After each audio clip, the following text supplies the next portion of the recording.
నేనెందుకు అందులో లాగాను, మిమ్మల్ని ఏమన్నా అన్నానా అంటే నేను కూడా హీరోయిన్, నేను కూడా హీరోయిన్నే, నేను కూడా హీరోయిన్నే, నేను కూడా హీరోయిన్నే, నేను కూడా హీరోయిన్నే.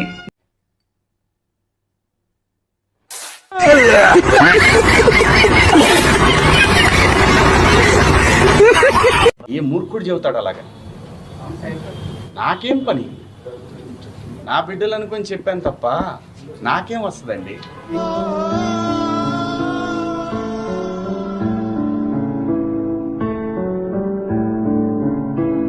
నేను పొరపాటు చేశాననే చెప్తున్నాను.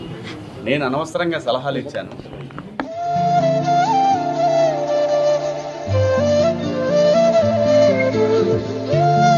ఈ భారతదేశంలో ఎవరు ఎలా బతకాలనేది రాజ్యాంగం నిర్దేశిస్తుంది, నేను కాదు. ఏంటయ్యా ఎందుకు ఇంత ఎమోషనల్?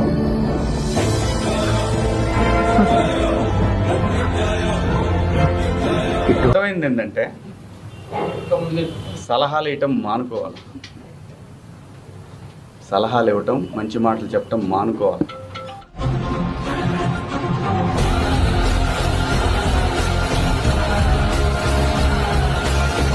అనేది దీన్ని ఇంతటితో ముగించుదామని, ఈ డిస్కషన్ ఇంతటితో ముగిద్దామని చెప్తున్నా.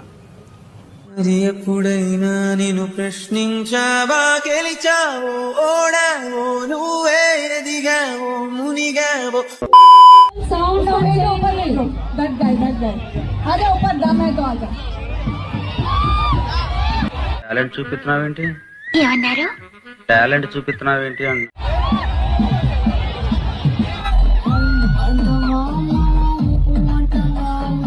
అబ్బో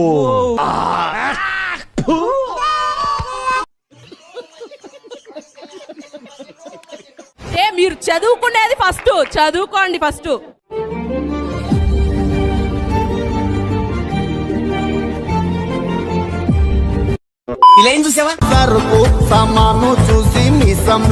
చిక్రి అనే పాటలో కూడా సామాన్లు అని ఒక పదం ఉందండి. సరిపోయింది. హీరో విలన్ కొట్టుకుని కమెడీని చంపేసినట్టు నా మీద పడతారేంటి వీళ్ళు? మరి చిక్రి పాటలో ఉన్న అభ్యంతరం లేని సామాన్ల గురించి చిన్మయ్య గారికి అనసూయ గారు, చిన్మయ్య గారే చెప్పాలి. దీనికి మీరు ఏమంటారు సార్? సూపర్ బాబు. అది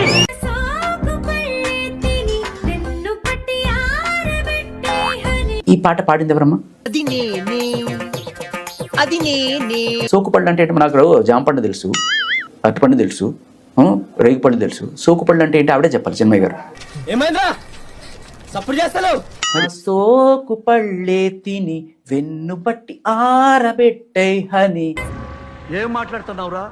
నరాలు కట్ అయిపోయింది.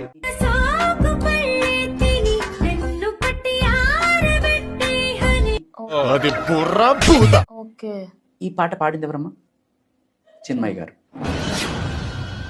ఇప్పుడు ఎక్కడ కొట్టాలరా నిన్ను? అంటే ఉమెన్ లో ఉన్న బాడీ పార్ట్స్ ని ఒక్కొక్క పార్ట్ ని ఒక్కొక్క ఐటమ్ తో పోల్చడం, ఆబ్జెక్టిఫైయింగ్ ఉమెన్ అనేది వాళ్ళ ప్రధాన ఆరోపణ. డబ్బులు ఇస్తే ఎంతకైనా దిగజారుతారా? అమ్మాయి చేసేవన్నీ దేవుని పూజలు, దూరేవని గబ్బు గుడిసేదని. మీరు చేసే పనులేంటి? యూత్ ని అట్రాక్ట్ చేయడం కోసం, కాకపోతే దేనికోసం ఇటువంటి లైన్స్? సూపర్ బాబు. అది అడుగు, అలా అడుగు. వెధవల్ని అట్రాక్ట్ చేయడం కోసం నువ్వు పాటలు పాడతావు, వెధవల్ని అట్రాక్ట్ చేయడం కోసం నువ్వు బూతులు మాట్లాడతావు. ఈ వెధవల్ని తయారు చేస్తున్నదే మీరు.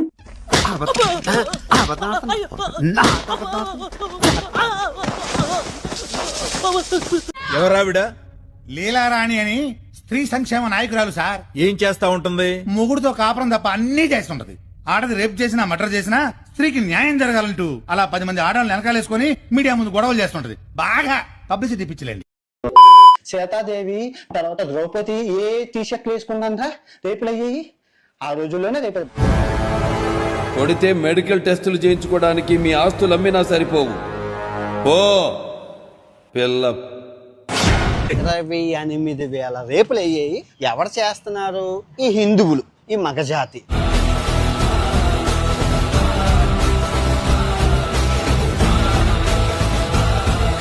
కడుపుతో ఉన్న గోమాతని 8 మంది మన హిందువులు బలాత్కారం చేశారు, రేప్ చేశారండి.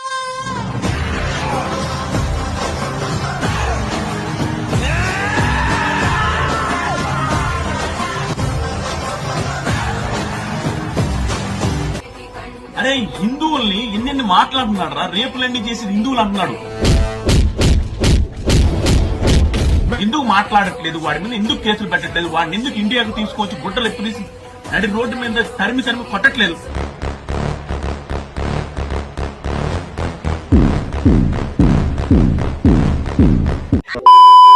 మీరు చదువుకునేది ఫస్ట్, చదువుకోండి ఫస్ట్.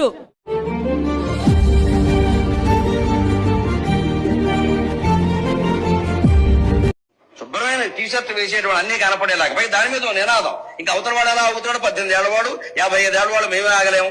పంతులు గారు మేము ఒట్టకాలు కట్ చేసేస్తే ఆగుతారు మీరు. నువ్వు మారువా, నువ్వు మారవరా. చీరలోను మీ అందం నిండుగా కప్పుకునే బట్టల్లోనే ఉంటుంది తప్పితే సామాను కనపడే దాంట్లో ఏం ఉండదు. నువ్వేమో నువ్వు రాతగాని చెప్పడానికి.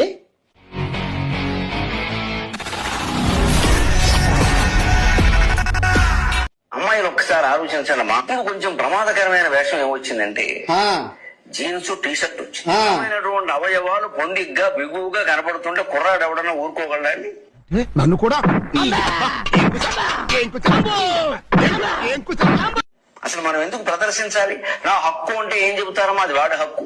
ఇది రేపు చేయడం అబ్బాయిల హక్కు. సున్ని పోసేస్తామని సిద్ధాంతం పెడితే సౌదీ అరేబియాలో గానా వాళ్ళ హక్కులు పోతాయి. ఇప్పుడు చెప్తా అమ్మాయి నువ్వు పొరపాటున మనిషి జాతిలో పుట్టేవరా?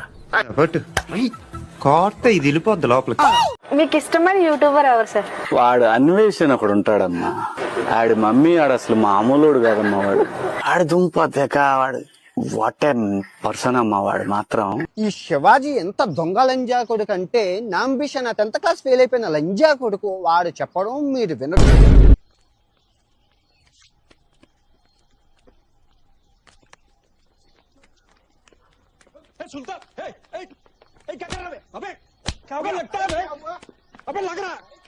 వస్తే కన్నా బయట నుండి ఉండడమే శ్రీరామ రక్ష దేశానికి.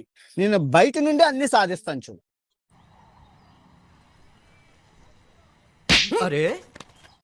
బయట నుండే సాధిస్తాడు. రాని ఇండియా చాలా కిందులుగా తపస్సు చేసి ఒక్క రాబం చెప్పి ఇండియా రావడానికి. పొల్యూషన్ అన్ని పొల్యూషన్ దరిద్రం.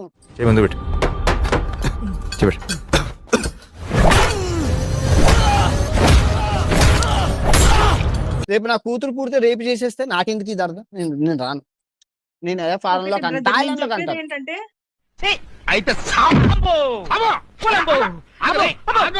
అన్ని కనపడేలాగా దాని మీద నినాదం. ఇంకా అవతల వాడు ఎలా అవుతాడు, 18 ఏళ్ల వాడు 55 ఏళ్ల వాడు మేమే ఆగలేము. పంతులు గారు మేము ఒట్టకాయలు కట్ చేసేస్తే అవుతారు మీరు. పంతులు గారు గరికపాటి గారు ఒట్టకాయలు కట్ చేస్తారంట. రారా చెయ్యొచ్చు చూడురా, చెయ్యొచ్చు చూడు.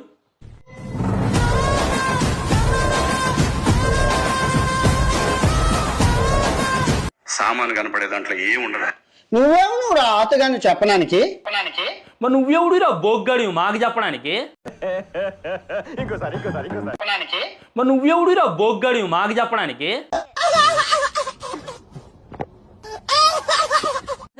నువ్వు ఆయన నాతగాడు అంటున్నా, నువ్వెవడురా బొగ్గాడివి పుట్టినా కొడక? అమ్మాయిలో మీకు చెప్తున్నాను, మీరు గొడ్డ ముక్కలు ఇప్పుకొని కానీ మీ స్వేచ్ఛ ఇంపార్టెంట్, మీ సేఫ్టీ ఇంపార్టెంట్. ముందు ఇండియా రాను నువ్వు, నీకు ఉంటది.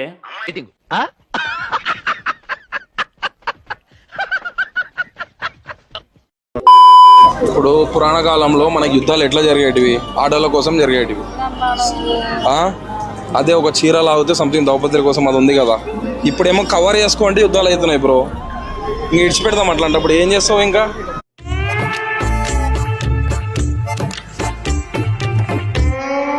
మనమేమో శుభ్రంగా అవయవాలు విప్పుకుని ఇష్టం వచ్చినట్టు తిరుగుతూ, పైగా ఇక్కడ మంచి ఈ ఖాళీలు కనపడేలాగా ఇంకా కటింగులు చేయించుకుని ఇల్లాళ్ళండి పెళ్ళైన వాళ్ళు విడదుంపదగా. తిట్టదని చెప్పరా? ఎవడి మీఠా గారు మీరు ఆ బూతులు పంచకు ఆపండి. పెళ్ళైన వాళ్ళు 40 ఏళ్ల వాళ్ళు ముందేమో పావు కటింగ్, వెనకాల అర కటింగ్. ఎవరికి ప్రదర్శనలు? సమాజాన్ని మనం దృష్టిలో పెట్టుకుని మన పద్ధతి మనం మార్చుకోవద్దా? నవ్వు ఆపుకుంటున్నావు కదరా. ఈ మాట ఎవరన్నా చెబితే నేరస్తులా? మీద పడి కరిచేయడం ఆడవాళ్ళు. నన్ను గర్వణ చూస్తాను నేను. మండుతున్నట్టుంది. ఆలోచన చేయాలి. కనీసం ఏం చేస్తున్నాం, ఎలా బతుకుతున్నాం, సమాజం ఎలా ఉంది, దాన్ని బట్టి తీసుకోవాల్సిన జాగ్రత్తలు. అతి ప్రాచీనమైన వాదన ఎంత తప్పు, ఈ అతి నవీనమైన వాదన కూడా అంతే తప్పు.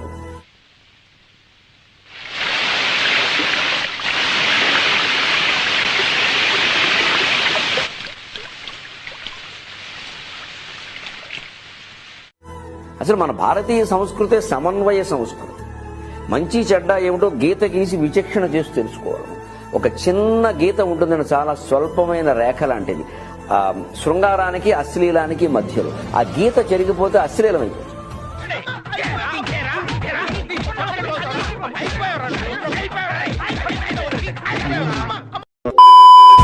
కాంటెస్ట్ మర్చిపోయావా? డ్రెస్సే అంత ఏం పర్లేదమ్మా, ఏం పర్లేదు. చూడు అనసూయించుడు ఏంటి అది?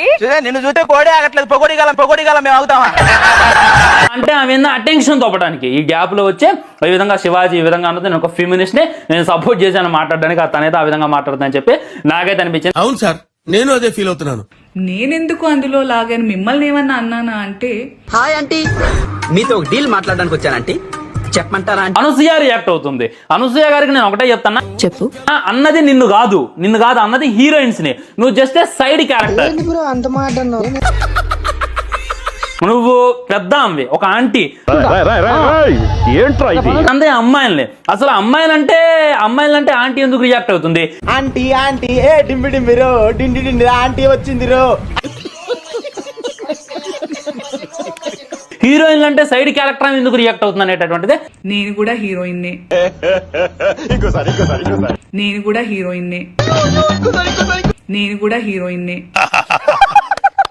ఈ సినిమాలో పెద్ద కామెడీ డైలాగ్ ఇదే.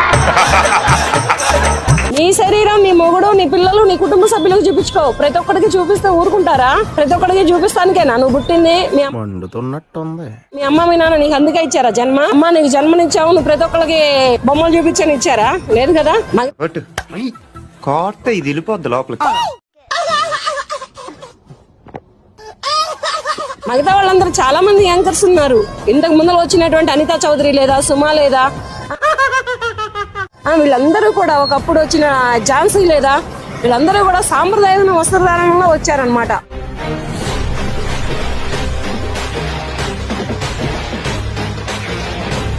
దేత్రముండ ఎలాంటి బట్టలు ఎందుకు వేసుకుని కాస్త మంచి వేసుకోవచ్చుగా, బాగుంటావు కదా అనే అనాలనిపిస్తుంది. లోపల అనలేము. దైత్యుడా అని తిట్టగలనా? లేదు కదా. తిట్టాల్సిన తిట్టారుగా, ఇంకా రెస్పెక్ట్ ఎందుకులేండి. ఈ అందం నిండుగా కప్పుకునే బట్టల్లోనే ఉంటది తప్పితే సామాను కనపడే దాంట్లో ఏముండదమ్మా. టాలెంట్ చూపిస్తున్నావేంటి? అమ్మాయిలు హీరోయిన్లు ఈ బట్టలు పెడితే వేసుకొని పోతే మనమే దరిద్రం అనుభవించాల్సి వస్తాం. ఆడపిల్లలు వేసుకునే బట్టలే మన ఇంటి పరువు. వాళ్ళు ఎంత పద్ధతిగా ఉంటే మన బరువు అంత పెరుగుతుంది. ఆయన చెప్పినంత మాత్రాన మనందరం వింటామా? It's fashion. ఎవరికి ఏం నప్పితే అది వేసుకోవాలి.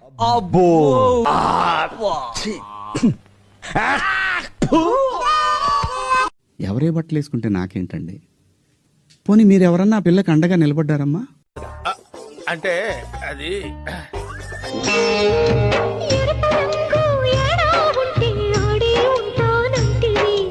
కానీ మీ అందం చీరలోనో, మీ అందం నిండుగా కప్పుకునే బట్టల్లోనే ఉంటుంది తప్పితే సామాను కనపడే దాంట్లో ఏముండదు. ఆ టోన్ ఏదైతే ఉండిందో సార్ మీది, అది మీ అసలు స్వరూపం. ప్రపంచంలోని అంత నికృష్టుడు కూడా ఉండడరా. శవం మీద మరమరాలు ఎలుగుతునేవాడు మొహం చూడు. మీకే గనక నిజంగా ఇంటెన్షన్ ఉండి, ఆ నిజంగా దమ్ము ధైర్యం ఉంటే మగవాళ్ళకి చెప్పండి. ఈ సినిమాలో పెద్ద కామెడీ డైలాగ్ ఇదే. ఒరేయ్ ఏంట్రా అది? అడవి జంతువుల్లాగా మీద పడడం. ఆ అమ్మాయి అంత అందంగా ఉంది చూడండి, appreciate her beauty, respect her boundaries అని నేర్పించండి. చిన్న భాషకి చెప్పు. చిన్న భాషనా? ఆడవాళ్ళకి అవి వేసుకొని వెళ్ళొద్దు సార్. నాకు అర్థం కాదు.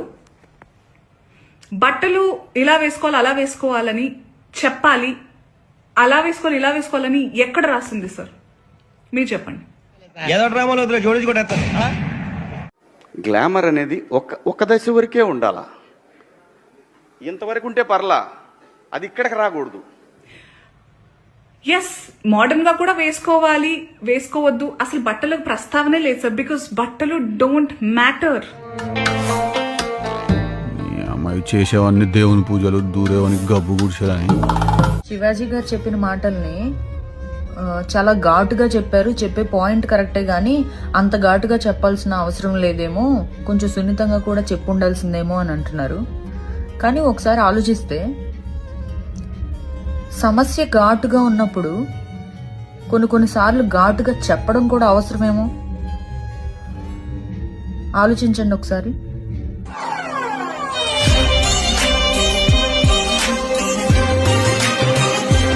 నేను మాట్లాడింది అమ్మాయిలందరినీ ఉద్దేశించి కాదు. హీరోయిన్స్ బయటకు వెళ్ళినప్పుడు బట్టలు జాగ్రత్తగా ఉంటే మీకు ఇబ్బంది ఉండదేమో మా అమ్మ అనే ఉద్దేశం తప్ప నేను ఎవరిని అవమానపరచాలని కాదు.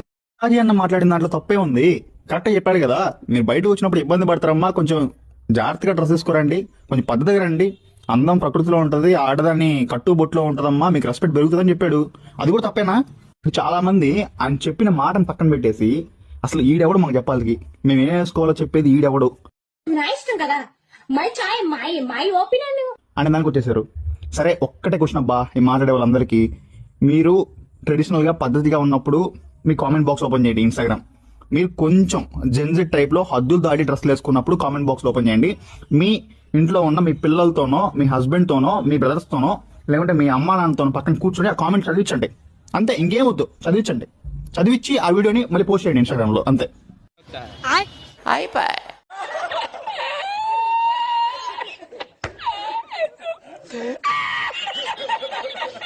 స్త్రీ అంటే ప్రకృతి, ఎంత అందంగా ఉంటే అంత గౌరవం పెరిగిద్ది.